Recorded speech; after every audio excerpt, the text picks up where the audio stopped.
اسی طرح کی ہی ایک نوعیت ہے یہ جو پروٹیکٹیو بیل ہے.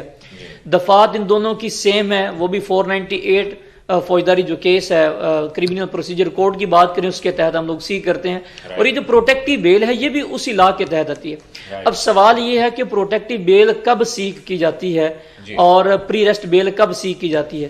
پروٹیکٹیو بیل کا جنرل کنسیپٹ یہ تھا کہ جب بھی کسی بندے کو اپریہنشن ہو کہ اس کے خلاف مقدمہ کسی دوسرے شہر کے اندر درج ہو, اور اگر وہ ٹریولنگ کرنے کے لیے ٹریولنگ کرتا ہے اور راستے میں پکڑے جانے کا خدشہ ہے, تو وہ اسی جگہ پر جہاں پر اس کی رہائش ہے یا جس جگہ پر وہ موجود ہے جہاں اس کو اطلاع مل جائے کہ آپ کے خلاف کوئی مقدمہ درج کر دیا گیا ہے, تو وہ اسی جو ضلع کی جورسڈکشن بنتی ہے اس کی سیشن عدالت میں سے جا کے پروٹیکٹیو بیل لے لیا کرتا تھا. اب مسئلہ یہ بنا ہے کہ یہ جو پروٹیکٹیو بیل کے اختیارات ہیں یہ سیشن عدالتوں سے لے کے ہائی کورٹ کے پاس ڈائریکٹلی آگے ہیں. تو ہائی کورٹ کے پاس یہ اختیار ہوتا ہے کہ جب وہ یہ سمجھے کہ ایسا بندہ یا ایسا شخص جو کہ انوسینٹ ہے قانون کی نظر میں, جس کے خلاف کوئی سفیشینٹ مٹیریل موجود نہیں ہے, جس کو جو ہے نا وہ بے گناہی کے زمرے میں پکڑے جانے کا خدشہ ہو, تو ہائی کورٹ یہ سمجھے تو اسے حفاظتی بیل دے سکتی ہے. تو مریم نواز صاحبہ کو بھی اسی زمرے کے اندر یہ بیل دی گئی ہے.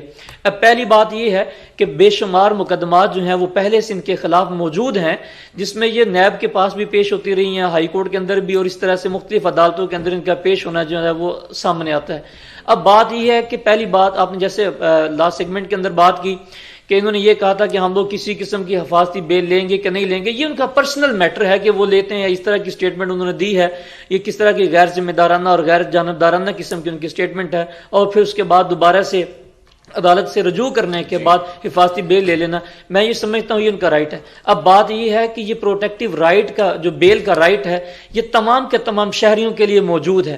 قانون کی بات کریں تو کانسٹیٹیوشن آف پاکستان یہ کہتا ہے کہ ایوری سٹیزن آف پاکستان جو ہے وہ ایکول ہے ان دی آئیز آف لا. اچھا, اب اس لا کی بات کریں تو وہ لوگ جو کہ اس قانون سے واقف ہیں وہ جا کے اپنی حفاظتی بیل کروا لیتے ہیں ہائی کورٹ سے, اور جن لوگوں کو نہیں پتا وہ رہ جاتے ہیں. نمبر 1. نمبر 2 پہ بات یہ ہے کہ دیکھیں عدالتوں کے اندر جانا ہر بندے کے بس کی بات نہیں ہے. آپ نے سنا ہوگا کہ اللہ کی ذات پناہ میں رکھے ہسپتالوں سے اور ان عدالتوں سے.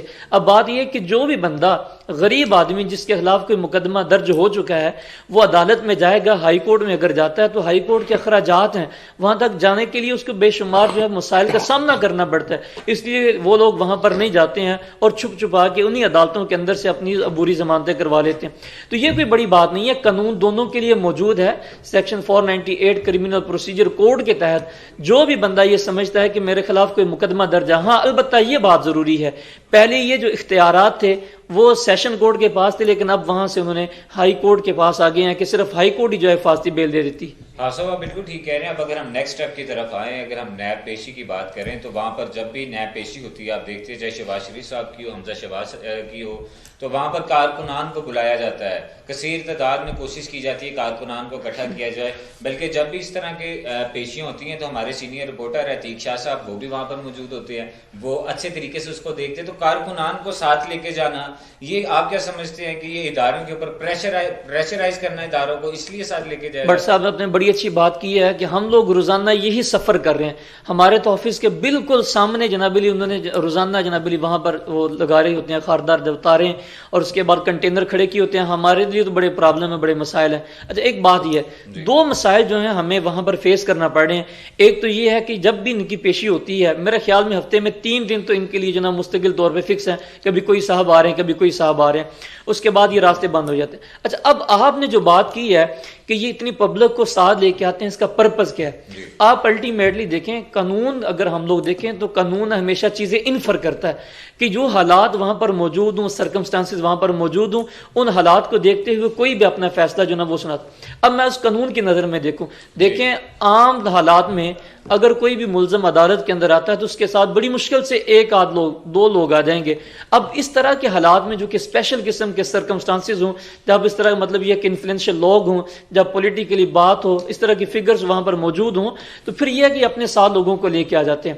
اچھا اس کے 2 پرپز ہوتے ہیں بٹ صاحب. پہلی بات یہ ہے کہ لوگوں کی ہمدردی کو سیکھ کرنے کے لیے یہ لوگوں کو ساتھ لے کے آتے ہیں, نمبر 1. نمبر 2 پہ یہ بتانا چاہتے ہیں ان اداروں کو کہ آپ لوگ جس طرح سے بھی کرنا چاہتے ہیں یہ عوام ہمارے ساتھ موجود ہے.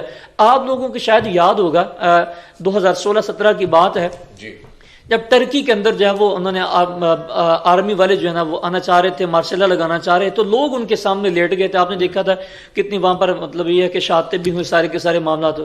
اب یہ لوگ بھی چاہتے ہیں کہ لوگوں کی ہمدردیاں ہمارے ساتھ شاید کہ اسی طرح کی ہیں کہ لوگ ہمارے لیے جو نا ان ٹینکوں کے آگے یا ان کنٹینرز کے آگے لیٹ کے نا ہماری جان بچانے کی خاطر یہ کریں گے. میں یہ کہتا ہوں کہ ان سارے کے سارے معاملات سے ماورا ہو کے ہم لوگوں نے اس ملک کو بحیثیت قوم، بحیثیت اس قوم کے نمائندے، ہم لوگوں نے یہ بات سوچنی ہے کہ کیا کوئی بھی ایسا ہمارا کیا ہوا ایکٹ یا کوئی ہماری دی گئی سٹیٹمنٹ جو ہے کیا اس ملک کے باشندوں کے گلے نہ پڑ جائے. اب دیکھیں کس طرح سے غیر ذمہ دارانہ طور کے اوپر ہم لوگ میڈیا کے اوپر بیٹھ کے ٹاک شوز کر رہے ہوتے ہیں، جیسے ہم لوگ میڈیا کے اوپر آتے ہیں، ہم لوگ اس عوام کے خلاف، گورنمنٹ کی بات کریں تو گورنمنٹ ان اپوزیشن والوں کے خلاف اور اپوزیشن جو ہے گورنمنٹ کے خلاف. مجھے نہیں سمجھ آ رہی، میں بڑی معذرت کے ساتھ آپ کے پروگرام کی وساطت سے یہ بات کرتا چلتا ہوں، مجھے یہ بات سمجھ نہیں آ رہی کہ ہم لوگ امیج کیا دینا چاہ رہے ہیں. دیکھیں ملک جو ہے، جو قومیں ترقی کرتی ہیں وہ اپنا امیج دیتی ہیں، وہ اپنی باتوں سے، اپنے اشاروں سے، اپنے کام سے جو نا یہ چیز واضح کرتی ہیں کہ ہم لوگ کتنے مخلص ہیں. لیکن مجھے یہ سمجھ نہیں آتی کہ یہ کتنے غیر ذمہ دارانہ انداز کے اندر بیان بازی کرتے ہیں، پھر اس کے بعد ریٹریٹ کر دیتے ہیں. میں یہ کہتا ہوں کہ ٹھیک ہے جس طرح سے بھی ہے، لیکن دیکھنا چاہیے کہ ادارے اس ملک کی بقا کے لیے ہیں، ان اداروں کے ساتھ کوآپریٹ کرنا چاہیے. قانون کے اندر موجود ہے پروویژن. دیکھیں میرا کسی بھی قسم کے اوفینس کے ساتھ اگر کوئی تعلق نہیں ہے، بٹ صاحب آپ کو کوئی تعلق نہیں ہے، عام پبلک میں سے کسی کا تعلق نہیں ہے، لیکن انویسٹیگیٹنگ ایجنسی کی بات کریں، یہ جو ادارے ہیں اگر یہ سمجھتے ہیں کہ کوئی بندہ اس قسم کے حالات سے یا اس وقوعے کے ساتھ کوئی مطابقت رکھتا ہے تو وہ اس کو بلا سکتے ہیں، قانون موجود ہے، تو اس کے اوپر کسی کو اعتراض نہیں ہونا چاہیے. آپ صاحب آپ بالکل ٹھیک کہہ رہے ہیں. میں شامی صاحب آپ کی طرف دوبارہ آتا ہوں. مریم نواز صاحبہ کی جو پروٹیکٹیو بیل ہے، اس کے اوپر آپ ماشاءاللہ پاکستان مسلم لیگ نون کو بہت اچھے طریقے سے جانتے ہیں، جتنے ان کے سینئر رہنما ہیں آپ ان کو بہت اچھے طریقے سے جانتے ہیں. تو آپ کیا سمجھتے ہیں کہ ایک دھڑا جو ہے وہ اس حق میں ہے کہ مریم نواز صاحبہ کو بیل لے لینی چاہیے تھی، لیکن اگر پنجاب کی بات کریں اور اگر حمزہ شہباز کی بات کریں تو ان کو تو بتایا بھی نہیں گیا، بلکہ وہ تو لائے عمل طے کر رہے تھے کہ نیکسٹ اسٹریٹجی ہماری کیا ہونی چاہیے. لیکن انہیں اچانک پتہ چلا کہ مریم نواز صاحبہ کو بیل دے دی گئی ہے، پروٹیکٹیو بیل انہیں مل گئی ہے، انہوں نے اپلائی کی ہوئی تھی. تو آپ کیا سمجھتے ہیں کہ نون لیگ میں کوئی واضح دو دھڑے نظر آ رہے ہیں آپ کو شامی صاحب؟ سر واضح دو دھڑے دیکھیں نا کہ یہ محترم حمزہ صاحب اور مریم صاحبہ جو ہیں ان کا کوئی اختلافات کوئی آج کی بات تو نہیں ہے. یہ پہلے بھی متعدد دفعہ ان کی پارٹی کے ان کے اختلافات سامنے آتے رہے ہیں، حمزہ صاحب کے بھی اور مریم صاحبہ کی. اور جب لاسٹ ٹائم یاد ہوگا جب محترمہ کلثوم نواز صاحبہ کا الیکشن تھا ضمنی، تو اس وقت بھی ان کی آپس کی اختلافات سامنے آئے تھے ووٹنگ کے حوالے سے، امیدوار کینڈیڈیٹ کے حوالے سے. لیکن دیکھیں نا پروٹیکٹیو بیل تو ہر ایک مطلب ان کا حق ہے جی، لینی چاہیے، ضمانت ظاہر ہے ایک. اور پھر دیکھیں نا ایک لیڈر ہے مریم صاحبہ، اس وقت ان کا ایک مریم نواز صاحبہ جو ہے، میاں نواز شریف صاحب جو ہے مسلم لیگ نون کے سربراہ ہیں، 3 دفعہ پاکستان کے وزیر اعظم بھی رہ چکے ہیں. تو دیکھیں ان کے مطلب اس وقت مریم صاحبہ جو ہیں وہ صدر بھی ہیں نون لیگ کی، نائب صدر، تو ان کا حق بھی ہے. اور دیکھیں اب ان پیشی جو ان کی ہونی ہے، ان کو ایک ٹارگٹ دیا ہے کہ سب کارکنوں کو، مطلب یہ تو چلو تھا ان کو، لیکن کہ اختلافات پیدا ہو گیا. یہ آپ اچھی بات کرنے لگے تھے، کیا آپ کو اندر والی بات پتہ ہوگی؟ اختلافات کو بلایا گیا ہے؟ ہاں جی سر، اختلافات چلو ان کے سے ختم ہو گئے، لیکن اب بنیاد جو ان کا ٹارگٹ یہ دیا کہ حمزہ صاحبہ اور مریم صاحبہ ان دونوں کا یہ ہے کہ اپنے جتنے بھی ان کے کارکنان مطلب جتنے ایم پی ایز ہیں، ایم این ایز ہیں، جو ان کے لیڈرز ہیں، ان کو ٹارگٹ دیا گیا جی آپ نے فی بندہ 200 کارکن جو ہیں آپ نے لے کے آنا ان کی پیشی پہ. اور اس میں اب پی ڈی ایم کے بھی کارکن آئیں گے اور پیپلز پارٹی کے بھی آئیں گے. اس میں مولانا فضل الرحمان صاحب بھی ان کے جو ریلی نکلنی ہے، ریلی کی صورت میں مریم صاحبہ جائیں گی. حالانکہ انہوں نے کہا تھا جی کہ اب مریم صاحبہ اکیلی ہیں، لیکن مریم صاحبہ اور پھر عدالت نے بھی کہہ دیا جی کہ اگر کوئی صورتحال پیدا ہوتی ہے تو یہ حکومت ریاست کا کام ہے، اس میں تحفظ فراہم کرنا، جس کو اگر کچھ ہوتا ہے معاملہ تحفظ فراہم کرنا یہ حکومت کا کام ہے، یہ عدالت کا کام نہیں. کیوں کہ انہوں نے عدالت نے تو ان کو فری ہینڈ دے دیا، اور حکومت نے آج میں انہوں نے فوج اور رینجر کا بھی طلب کر لی کہ کیوں. اور دیکھیں نا مسلم لیگ کے کارکن ہمارے ایسے ماشاءاللہ جیالے ہیں کہ یاد ہوگا لاسٹ ٹائم بھی جب حمزہ صاحب کی گرفتاری کے لیے جب مالٹون میں پیش گئے تھے یہ نیب والے، تو وہ سارا دن وہ نون لیگ کارکن جو ہیں سمجھ لے کہتے ہیں شیشہ پلائی دیوار ان کے آگے سامنے بن کے کھڑے ہو گئے تھے اور حمزہ صاحب کو گرفتار نہیں کر سکے تھے. اور یہ اس وقت اس میں کوئی دو رائے نہیں ہے کہ نواز شریف صاحب کے بعد اس وقت نون لیگ کے یہ میاں صاحب حمزہ صاحب بھی اور مریم صاحبہ بھی اس وقت مقبولیت کے ٹائم پہ ہے، ان کا مقبولیت کے عروج پہ ہے. نواز شریف صاحب اور میاں شہباز شریف صاحب بارہا ان کے درمیان میں اختلافات پیدا کرنے کی کوشش کی گئی، لیکن اپنا خون تو اپنا ہی ہوتا ہے نا سر، دیکھیں نا. تو اب انہوں نے تو آج تک اب کوئی اس طرح کے اختلاف نہیں کیے، دونوں بھائی مل کے حکومت کرتے رہے. تو آپ کیا سمجھتے کہ حمزہ اور میاں مریم نواز صاحبہ کیا دونوں انہی کی پالیسی، اپنے بڑوں کی پالیسی کو لے کے چلیں گے یا علیحدہ علیحدہ؟ سر دیکھیں نا کہ پالیسی اختلافات تو چلو ہوتے ہیں، لیکن حمزہ جو ہے وہ اپنے تایا جی جو نواز شریف صاحبہ کو ان کو لائک کرتے ہیں، ان کے ساتھ مطلب ان کا رابطہ بھی رہتا ہے، مطلب ان کے وہ ان سے ہدایات بھی لیتے ہیں حمزہ صاحب. لیکن حمزہ صاحب کا یہ ہے نقصان ہے کہ انہوں نے لاہور میں غلط فیصلے کیے ہیں، جس وجہ سے پارٹی کا نقصان بھی ہوا. بے شمار بندے انہوں نے رکھے ہیں، بے شمار، میں نام نہیں لوں گا کسی کا، لیکن یہ سب کو پتا. اور کارکنوں میں بھی اختلافات رہا ہے. پھر اس کے بعد جب انہوں نے لاسٹ ٹائم بلدیاتی الیکشن کی ٹکٹیں بانٹی حمزہ صاحب نے، اس میں بھی بہت سے کارکنوں کو ان کا حق نہیں ملا، ان کے جو نیچے تھے انہوں نے پیسے لے کے کارکن. اس لیے کارکن جو ہے حمزہ صاحب سے پیار بھی کرتے ہیں، لیکن جو بہت سے کارکن ہیں بیچ میں ان سے ناراض بھی ہیں. اور اسی طرح مریم صاحبہ بھی ہر دل عزیز ہیں، اور جہاں بھی دیکھ لیں. لیکن مریم صاحبہ اب جو ہے ان کے اندر ایک ان کی تقریر دیکھ لیں، بولنے کا انداز دیکھ لیں، مطلب ایسا ایسا وہ ڈیولپ کر رہا ہے، وہ ان کا تجربہ کار ہے. اب انہوں نے مطلب اختلافات تو ہوتے رہتے ہیں، لیکن دیکھیں نا اپنا خون ہے ان کا. وہ اب انہوں نے مطلب کچھ بھی اختلافات ہو، لیکن میں یہ بھائی بہن میں کوئی لڑائی بھی ہو تو مل کے پھر ایک ٹائم پہ لڑیں گے، دوسری طرف پھر اکٹھے بیٹھے ہوں. سر یہ جو ساری لڑائی چل رہی ہے، جس طرح آپ بتا رہے ہیں کہ اس ساری لڑائی سے عوام کو کیا فائدہ، عوام کو کیا ریلیف ہے؟ مہنگائی کم ہوگی اس سے؟ سر عوام کو تو ریلیف حکومت نے دینا. عوام کا تو یہ ہے کہ لیکن اپوزیشن کر رہے ہیں، تو اپوزیشن کے اپنے مفادات کو دیکھ رہی ہے، وہ عوام کو نہیں دیکھ رہی. سر دیکھیں یہاں پہ سیاست، ہر جماعت جو ہے سیاست اپنے مفادات کے لیے کر رہی ہے. پیپلز پارٹی کے مفادات اپنے ہیں، نون لیگ کے اپنے ہیں، کاف لیگ کے اپنے ہیں، تحریک انصاف ان کے اپنے ہیں. اب یہ مہنگائی کم کرنا یہ ان کا اپوزیشن کا کام نہیں. اپوزیشن صرف شور مچا سکتی ہے کہ مہنگائی کم کرنے کے لیے دباؤ ڈال سکتی ہے وہاں گورنمنٹ پہ. گورنمنٹ کا کام ہے کہ مہنگائی کم کرے. اب اپوزیشن نے تو شور مچانا، لیکن حکومت کا کام اس کو دیکھیں، کنٹرول کریں. اپوزیشن مہنگائی ختم نہیں کر سکتی، لیکن جیسے یاد ہوگا ایوب خان صاحب کے دور میں 10 پیسے چینی مہنگی ہوئی تھی تو وہ عام سڑکوں پہ باہر آ گئی تھی، اور اس کو ان کے طرف پریشر پڑا ہے کہ وہ پوری دنیا میں تماشا ایک بنا اور سب نے دیکھا ہے کیا ہوا تھا. لیکن ہم آج کے دور میں جو ہے اپوزیشن مہنگائی کے خلاف جلسے بھی کر رہی ہے، دھرنے بھی دے رہی ہے، سب کچھ کر رہی ہے، لیکن وہ حکومت جو ہے وہ اس کے ٹچ سے مس نہیں ہو رہی. سر آپ بالکل شامل صاحب بالکل ٹھیک کہہ رہے ہیں. ہم بھی دعا گو ہیں. جتنی پارٹیز کی اگر بات کریں تو یہاں پر لمحہ فکری ہے کہ سب کو اپنے مفادات کی. آپ سب میں آپ کی طرف آتا ہوں سر پاکستان پیپلز پارٹی، پاکستان مسلم لیگ نون، پاکستان تحریک انصاف، اس کے علاوہ جتنی بھی دیگر جماعتیں ہیں ان پر ذمہ داری ڈالی جاتی ہے. آپ لاسٹ میں بالکل یہ بتائیے گا کہ as an nation, as an قوم ہماری کیا ذمہ داری، کیا ہم اپنی ذمہ داری اچھی طریقے سے نبھا پا رہے ہیں؟ فوج کی اگر بات کریں، فوج قربانیاں دے رہی ہے، وہ اپنے شہید پر شہید اٹھا رہی ہے کہ پاکستانی قوم سیف رہے، ترقی کرے. تو وہاں پر صرف فوج کی قربانی دینا کافی ہے، یا ہمیں جو انٹرنلی پاکستان کے اندر جو کئی اس طرح کے لوگ ہیں، اگر عمران خان صاحب کی ورلڈ کپ کی بات کریں تو پاکستان کی عزت بڑھائی، میجر عزیز بھٹی کی بات کریں انہوں نے پاکستان کی عزت بڑھائی، اس طرح کے کئی، امان اللہ خان صاحب کی اگر ہم بات کریں، مرحوم امان اللہ خان صاحب، تو وہ صرف پاکستان میں نہیں، انڈیا میں نہیں، آل اوور دا ورلڈ انہوں نے پاکستان کا نام روشن کیا. تو کیا وجہ ہے کہ جو پولیٹیشینز صاحب وہ پاکستان کو اس کی ویلیو بڑھانے کی بجائے اس کو ڈی ویلیو کر رہے ہیں؟ پلیز لاسٹ میں کمنٹ کیجیے. بٹ سب سے اہم بات یہ ہے کہ ملک صرف قربانیوں سے نہیں چلتے، ملک قربانیوں کے ساتھ ساتھ ذمہ داریوں سے چلتے ہیں. ہم میں سے ہر بندہ، ہر ادارہ، ہر شخص جو ہے اپنی ذمہ داری پوری کرے تو یہ ملک بھی ترقی کرے گا اور سارے معاملات سیدھے ہوں گے. بالکل آپ ٹھیک کہہ رہے ہیں. تو یہ جو ترقی نہیں ہو رہی، ذمہ داری نہیں اٹھائی جا رہی، اس کے پیچھے کیا وجوہات؟ سر اس کی وجہ یہ ہے کہ اس کے مضموم مقاصد جو ہے نا وہ کوئی اور ہیں.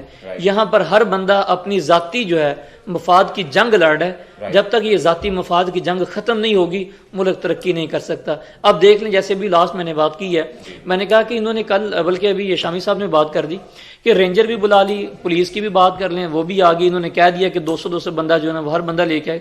اس کا کیا مطلب ہوا؟ کیا یہ مطلب ملک کے مفاد کی خاطر یہ بات کر رہے ہیں، یا اس سے ملک کو کوئی ریلیف لے کے دینا چاہ رہے ہیں؟ بھئی اگر گرفتاری ہے ان کی ہے، پیشی ہے تو ان کی ہے. آپ آ کے جواب دیں اس عوام کے جو کام کرنے کے، ان کو وہ کام کرنے دیں.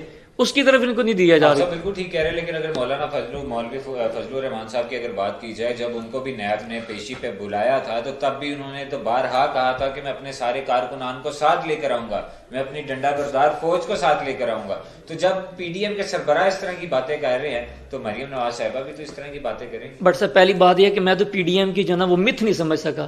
جب ہم نے عموماً یہ دیکھا ہے کہ جب پارٹیز ملنے کے بعد کوئی ایک پارٹی بن جاتی ہیں تو ان کی اپنی انڈیویجول شناخت ختم ہو جاتی ہے. لیکن واللہ یہ عجیب پی ڈی ایم بنی ہے کہ ہر بندے کی انڈیویجول شناخت ہے. پیپل پارٹی یا نون لیگ والے نون لیگ ہیں, جے یو ایف آئی والے, مطلب جتنی بھی پارٹیز ہیں 11 کی 11, ان سبھی کی انڈیویجول شناخت ہے. تو پھر پی ڈی ایم کیسی ہے؟ میرا نہیں خیال کہ کسی ایک مقصد کے لیے تو یہ شاید کہ یونائٹ ہو گئے ہوں, وہ یہ کہ ہم لوگوں نے اس ملک کو ترقی نہیں کرنے دینی, اس کے علاوہ ان کا کوئی پرپز نہیں ہو سکتا. صاحب آپ کا بہت شکریہ. میں شامی صاحب لاسٹ میں آپ کی طرف بالکل لاسٹ میں کمنٹ کیجیے گا. کووڈ صورتحال بہت بگڑتی ہوئی جا رہی ہے, جو ہماری عوام ہمارے لوگ بہن بھائی ہیں وہ ایس او پیز کو فالو نہیں کر رہے, اس سے پیشنٹس کی تعداد بھی بڑھ رہی ہے. تو سر آپ کا ماشاءاللہ آپ کی اوپینین کو لوگ رسپیکٹ دیتے ہیں, تو آپ کیا اوپینین, کیا ایک مشورہ دینا چاہیں گے, کیا میسج دینا چاہیں گے عوام کو؟ یہی کہنا چاہتے کہ مطلب ایک کرونا کی جو صورتحال پیدا ہو رہی ہے, روز خبریں لگ رہی ہیں اخبارات میں بھی, ٹی وی پہ بھی ہے, جیسے کہ مطلب وزیر عمران خان صاحب کو بھی خبر آئی تھی کہ ان کو بھی کرونا کا شکار ہو چکے ہیں, ان کے اہلیہ کو بھی کرونا ہو چکا ہے. اور مطلب کرونا کو ہم لوگ سیریس نہیں لے رہے ہیں. ہم لوگ آج مطلب کہتے ہیں جی لاک ڈاؤن لگ جائے تو ہم گھر میں بیٹھ جائیں کرنے, لیکن آپ بازاروں میں چلے جائیں, مارکیٹس میں چلے جائیں, روڈ پہ چلے جائیں, سڑکوں میں چلے جائیں, تو مطلب دیکھ لیں صورتحال آپ کو لگتا ہی نہیں کہ کرونا کی صورتحال ہے. اور میرے کو کل دوست ہمارے آئے تھے باہر سے, وہ بتا رہے تھے آپ اگر غیر ممالک میں, غیر ملک میں آپ کرونا گھر سے باہر نکلتے ہیں کرونا لاک ڈاؤن میں, تو آپ کو $5,000 یا $5,000 جرمانہ ہے. اور آپ کو مطلب اپنے نکلنا ہے تو اپنے بتا کے نکلنا ہے. یہاں پہ آپ کو کوئی پوچھنے والا نہیں ہے. یہاں پہ قانون تو آپ بناتے ہیں لیکن قانون پہ عمل نہیں کرتے. اب ایس او پیز پہ عمل نہیں ہو رہا. بازار چلے جائیں, سڑکوں پہ جائیں, لوگ بغیر ماسک گھوم رہے ہیں, تو مطلب سب کچھ ہو رہا ہے. مطلب جب تک اپنی احتیاط نہیں کریں, کوئی تو ایک ایسا مرض ہے کہ یہ مطلب قدرت کی طرف سے نہیں ہے, یہ ایک بنایا گیا ایک مرض ہے.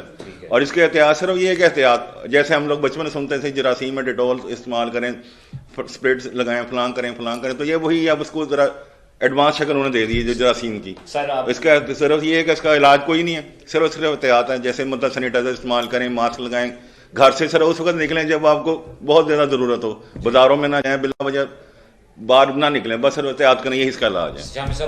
اور باقی اللہ سے دعا ہے. بالکل اللہ پاک سے دعا ہے. آپ سب میں آپ کی طرف آتا ہوں, لاسٹ ایک لائن میں پلیز کمنٹ کیجیے گا, اور اسپیشلی جو آپ کے وکلا برادری ہے اور جتنے لوگ وہاں پر اپنے کیسز کے لیے آتے ہیں, آپ ان کو کوئی کووڈ کے لحاظ سے کوئی میسج دیجیے. احتیاط دیکھیں ضروری ہے, زندگی کے لیے بھی اور معاشرے کے لیے بھی, لہٰذا احتیاط کریں اور اپنی حفاظت کریں. جی بہت شکریہ آپ صاحب, آپ کا بہت شکریہ. شامی صاحب آپ کا سر بہت شکریہ. ناظرین یہاں پر ہم نے کوشش کی کہ ہم بات کر سکیں پاکستان کے جو مسائل ہیں, پاکستان کے جو وسائل ہیں, اس کے اوپر ہم یہاں پر بات کر سکیں. آج 23 مارچ کی جو تقریب تھی وہ منسوخ کی گئی تھی. آج وہ بہت اچھے طریقے سے شکرپاریاں اسلام آباد میں منائی گئی. مختلف ممالک کے جو آرمی افسران ہیں وہ بھی یہاں پر آئے اور انہوں نے اپریشیٹ کیا پاکستان آرمی کو بھی. اور اس کے بعد لاسٹ میں بالکل جو صورتحال چل رہی ہے, ہم دعا گو ہیں کہ اللہ پاک یہ جو مہلک بیماری ہے کرونا, اس سے سب کو بچا کے رکھے. اور آج کا جو دن ہے, آج کے دن اگر ہم دعا کریں, آج کے دن امام حسین علیہ السلام کے جو بڑے بیٹے شہزادہ علی اکبر علیہ السلام, ان کا بھی آج ولادت کا دن ہے, ان کا بھی آج ظہور کا دن ہے. پوری کائنات کو بہت بہت مبارک ہو, اور اسپیشلی محمد آل محمد کو بہت مبارک ہو. اور آج کے دن کے صدقے دعا کی جاتی ہے کہ یا اللہ ہم سب میں سے جتنی بھی برائیاں وہ نکال دیں, ہم سب کو پاکستان کے حب الوطنی بننے کی کوشش کم از کم ہمارے میں ضرور ہے, اتنی استطاعت ہمیں عطا فرما دے. اور جو یہ بیماری ہے اس سے دور رکھے سب کو. آج تک کے لیے اپنے ہوسٹ فیضان بٹ کو اجازت دیجیے, کل آپ کی بات کے ساتھ اور آپ کے مسائل کے ساتھ دوبارہ حاضر ہوں گے. تب تک کے لیے اللہ نگہبان, اللہ حافظ. پاکستان زندہ باد. زندہ باد.